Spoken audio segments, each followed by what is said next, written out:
9 alpinistas, experientes. Uma noite de pavor inexplicável. Corpos espalhados pela neve, alguns sem língua, outros com fraturas catastróficas.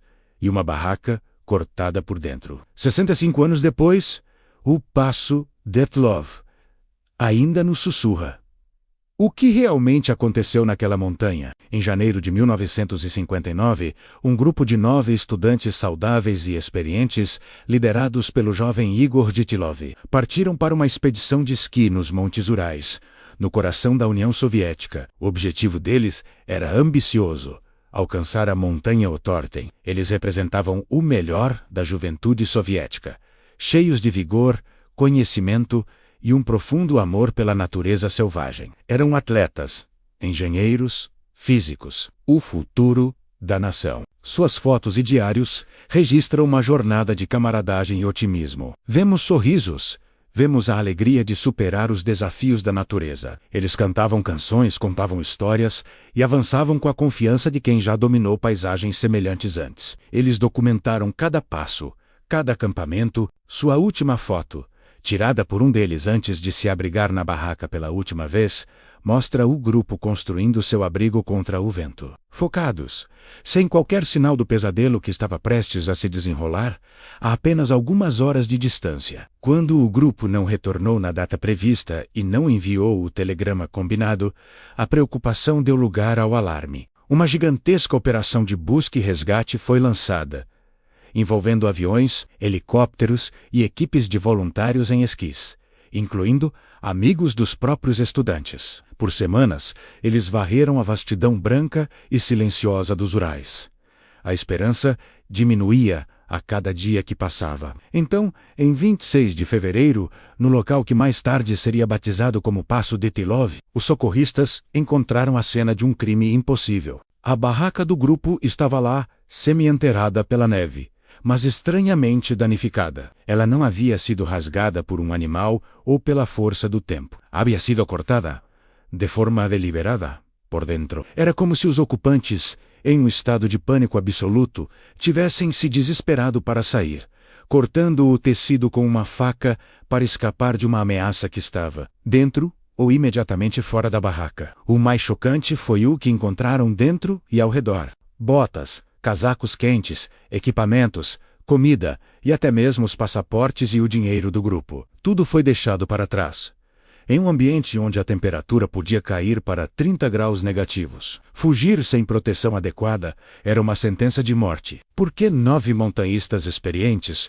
cometeriam um erro tão primário? O que poderia ser tão aterrorizante a ponto de Vasklós escolher a morte certa, pelo frio, em vez de enfrentar o que quer que estivesse lá? A descoberta dos corpos transformou o mistério em um quebra-cabeça macabro. A cerca de 1,5 km da barraca, descendo a encosta em direção à floresta, os socorristas encontraram os 2 primeiros corpos, perto dos restos de uma pequena fogueira feita às pressas. Estavam descalços e vestidos apenas com suas roupas de baixo.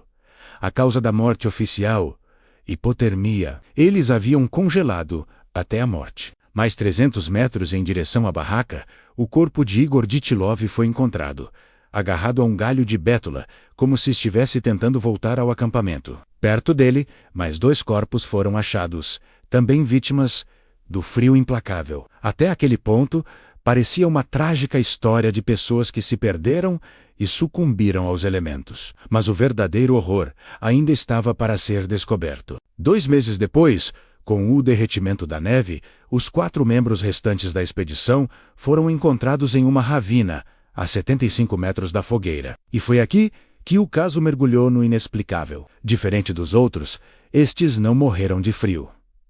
Eles sofreram traumas internos massivos. Nicolas Thibaut Brignolas tinha o crânio fraturado. Alexander Zolotaryov e Lyudmila Dubinina tinham múltiplas costelas quebradas, com uma força de impacto descrita pelos legistas como comparável à de um acidente de carro em alta velocidade. O mais bizarro de tudo: seus corpos não apresentavam quase nenhum ferimento externo. Era como se tivessem sido esmagados por uma força invisível. E o detalhe mais horripilante: Lyudmila Dubinina foi encontrada sem a língua e sem os olhos. Não havia sinais de luta ou de ataque humano. Por 65 anos, as teorias se multiplicaram, indo do racional ao completamente sobrenatural. A primeira explicação oficial, emitida em maio de 1959, foi vaga e misteriosa.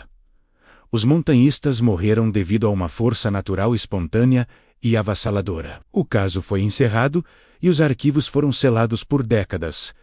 Uma avalanche, esta é a teoria mais comum. No entanto, os primeiros investigadores no local não encontraram sinais típicos de uma avalanche. A barraca não estava soterrada e havia pegadas claras saindo dela. O terreno também não era íngreme o suficiente para uma grande avalanche. E quanto a um teste militar secreto, a área era conhecida por atividades militares. Seria possível que eles tenham testemunhado algo que não deveriam? Uma arma sônica, talvez, que tenha induzido pânico através de infração? Isso explicaria a fuga irracional, mas não as lesões esmagadoras e a língua ausente. Curiosamente, alguns dos corpos e roupas apresentavam níveis baixos de radioatividade, e testemunhas relataram ter visto esferas de luz laranja no céu, na noite do incidente. Seria um encontro com algo de outro mundo? A ideia de OVNIs, ou até mesmo um ataque de um Yeti, a versão russa do pé grande, foi considerada por muitos. A falta de pegadas além das dos alpinistas torna essa hipótese difícil de sustentar. A ciência moderna, no entanto, tentou dar uma resposta final. Em 2021, um estudo suíço usou modelos computacionais avançados, incluindo animações da Pixar, para propor uma nova versão da teoria da avalanche. Eles sugeriram que uma avalanche de placa tardia poderia ter ocorrido. O grupo teria cortado uma placa de neve ao montar a barraca. Horas depois, com o vento acumulando mais neve, a placa teria deslizado, causando os traumas internos nos que estavam deitados, mas sem destruir completamente a barraca. Isso poderia explicar as lesões, mas ainda deixa perguntas. Se a avalanche foi pequena, por que o pânico absoluto? Por que fugir para a morte certa no frio congelante?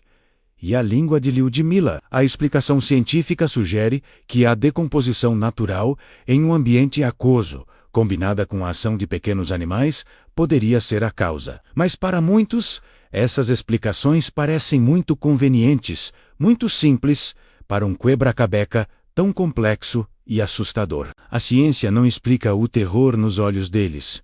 Um terror que os fez cortar a própria barraca para fugir. 65 anos se passaram. O caso foi reaberto e fechado novamente pelas autoridades russas, que reafirmaram a teoria da avalanche. Mas a dúvida permanece. O passo de Dyatlov se tornou mais do que um incidente trágico. É uma lenda moderna. Uma história de fantasma contada ao redor de fogueiras, um lembrete sombrio de que, mesmo em nossa era de satélites, drones e ciência avançada, alguns lugares na Terra guardam segredos que se recusam a ser totalmente revelados. O verdadeiro terror talvez não seja saber a resposta, mas ter que aceitar que talvez nunca saibamos. O que quer que tenha acontecido naquela montanha, levou o segredo para o túmulo junto com 9 jovens cheios de vida. Em memorial de Igor, Yuri, Lyudmila, Alexander, Sinaida, Rustem,